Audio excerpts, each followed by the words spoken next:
पुरानी कहावत है, अच्छे बुरे कर्मों का फल।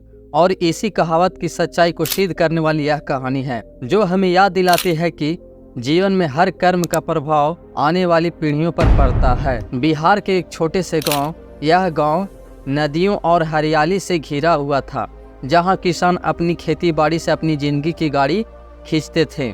गांव के लोग साधारण और सादगी से भरा जीवन जीते थे। इस गांव में दो परिवार प्रमुख थे, वर्मा परिवार और चौधरी परिवार। वर्मा परिवार गांव का सबसे धनी परिवार था, जबकि चौधरी परिवार मेहनती और ईमानदार था, परंतु उतना संपन्न नहीं था। वर्मा परिवार के मुखिया थे बृजमोहन वर्मा, जो गांव के सबसे शक्तिशाली व्यक्ति थे।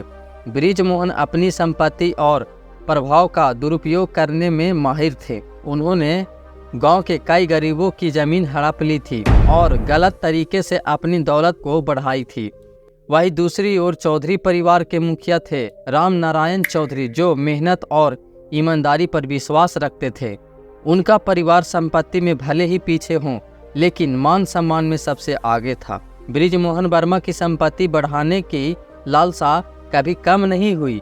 वह हर उस मौके का फायदा उठाने में माहिर था, जहां दूसरों के हक की चीजें छीनने का अवसर मिलता था। एक दिन जब गांव के कुछ गरीब किसानों की जमीनें बैंक में गिरवी रखी हुई थी, बृजमोहन ने अपने प्रभाव का इस्तेमाल करके वह जमीन को अपने नाम करा ली। राम नारायण चौधरी ने इस न्याय का विरोध किया, लेकिन बृजमोहन ने उसकी आवाज दबाने की कोशिश की। गांव में हर कोई जानता था कि बृजमोहन के पास जितनी संपत्ति है वह सब छल कपट से कमाई हुई है। लेकिन एक दिन जब बृजमोहन ने चौधरी परिवार की जमीन पर कब्जा करने की कोशिश की, तो मामला गंभीर हो गया। राम नारायण चौधरी ने अदालत का दरवाजा खटखटाया, लेकिन बृजमोहन के धन और संपत्ति के आगे कानून भी झुक गया। बृजमोहन ने चौधरी परिवार को इतना प्रताड़ित किया कि अतः राम नारायण का निधन हो गया। चौधरी परिवार के लिए गहरा आघात था।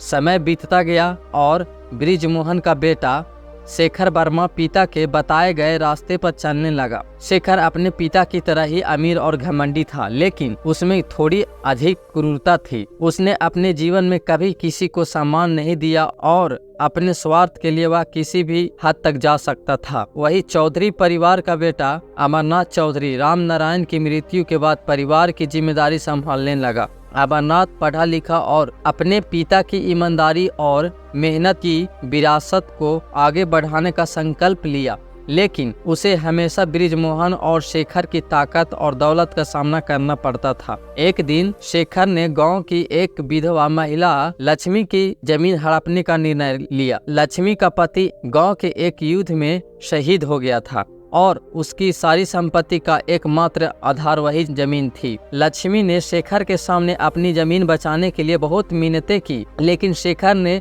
उसकी एक न सुनी और जबरदस्ती जमीन छीन ली। लक्ष्मी ने आंसुओं में डूबे हुए कहा, तेरे कर्मों का फल एक दिन जरूर मिलेगा, ईश्वर देख रहा है। शेखर ने लक्ष्मी की बातों को हंसी उड़ा दिया। वह अपने कुकर्मों में इतना अंधा हो चुका था कि उसे सही गलत की परवाह नहीं थी, लेकिन यह बात सच थी कि कर्मों का फल एक न एक दिन जरूर मिलता है। कुछ समय के बाद शेखर के जीवन में अजीब घटनाएं होने लगी। उसके कारोबार में अचानक भारी नुकसान होने लगे। उसके दोस्तों ने उससे दूरी बनाना शुरू कर दी और यहाँ तक कि उसके घर में भी कहल शुरू हो गई। उसकी पत्नी सविता अक्सर बीमार रहने लगी और डॉक्टर भी उसकी बीमारी का कारण समझ नहीं पा रहे थे।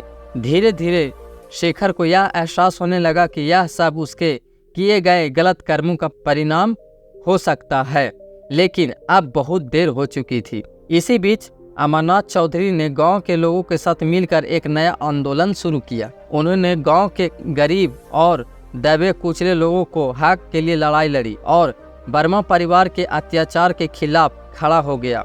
अमरनाथ की ईमानदारी और न्यायप्रियता से गांव के लोगों का दिल जीत लिया। लोग अब वर्मा परिवार से डरने का बजाय अमरनाथ के साथ मिलकर उसके न्याय के खिलाफ आवाज उठाने लगे। अमरनाथ ने कोर्ट में फिर से केस दायर किया और इस बार सच्चाई की जीत हुई। शेखर वर्मा को न केवल लक्ष्मी की जमीन लौटानी पड़ी, बल्कि अपने अन्याय कुकर्मों की सजा भी भुगतनी पड़ी। कोर्ट ने उसके खिलाफ कड़े फैसले सुनाए और उसकी सारी संपत्ति जब्त कर ली गई। बृजमोहन वर्मा, जो अब बुजुर्ग हो चुके थे, अपने बेटे शेखर का पतन देख रहे थे। उन्होंने अपने जीवन में कभी यह सोचा भी नहीं था कि उसके किए गए कर्मों का फल इतना भयानक परिमाण होगा। बृजमोहन ने अब समझा कि उसके कर्मों का फल शेखर को भुगतना ही पड़ेगा। एक दिन बृजमोहन लक्ष्मी के पास गए और उसके अपने कर्मों की माफी मांगी। उन्होंने अपने सारे बुरे कर्मों के लिए पश्चाताप किया और वादा किया कि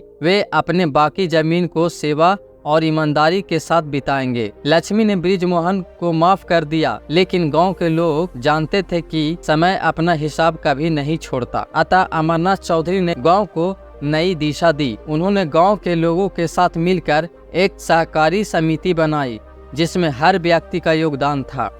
इस समिति के माध्यम से गांव में आर्थिक विकास हुआ और लोग अपने हक के लिए जागरूक हो गए। अमरनाथ ने यह साबित किया कि ईमानदारी और सच्चाई की जीत हमेशा होती है, चाहे समय कितना भी कठिन क्यों न हो। वहीं दूसरी ओर बृजमोहन वर्मा ने अपने जीवन के कई बाकी दिन पश्चाताप और सेवा में बिताए। उन्होंने गांव के लिए एक स्कूल और एक अस्पताल बनवाया, जहां गरीबों का मुफ्त इलाज और बच्चों को मुफ्त शिक्षा दी जाती थी। यह उनका अपने बुरे कर्मों का पश्चाताप ही था। इस कहानी से यह स्पष्ट होता है कि जीवन में किए गए कर्मों का असर हमारी आने वाली पीढ़ियों पर पड़ता है, चाहे अच्छे हो या बुरे।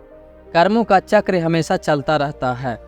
बृजमोहन वर्मा और शेखर वर्मा ने अपने बुरे कर्मों का फल भोगा, जबकि अमरनाथ चौधरी ने अपने पिता की ईमानदारी और मेहनत की विरासत को आगे बढ़ाया और अपने परिवार का नाम रोशन किया। इसलिए हमें अपने जीवन में अच्छे कर्म करने चाहिए, ताकि हमारी आने वाली पीढ़ियां सुख और समृद्धि से जी सके। कर्मों का फल भोगने से कोई बचा नहीं सकता है। यही इस कहानी का मुख्य संदेश है। धन्यवाद। अगर आप हमारे चैनल को सब्सक्राइब नहीं किए हैं तो आप सभी से रिक्वेस्ट है कि चैनल को जरूर सब्सक्राइब कर ले।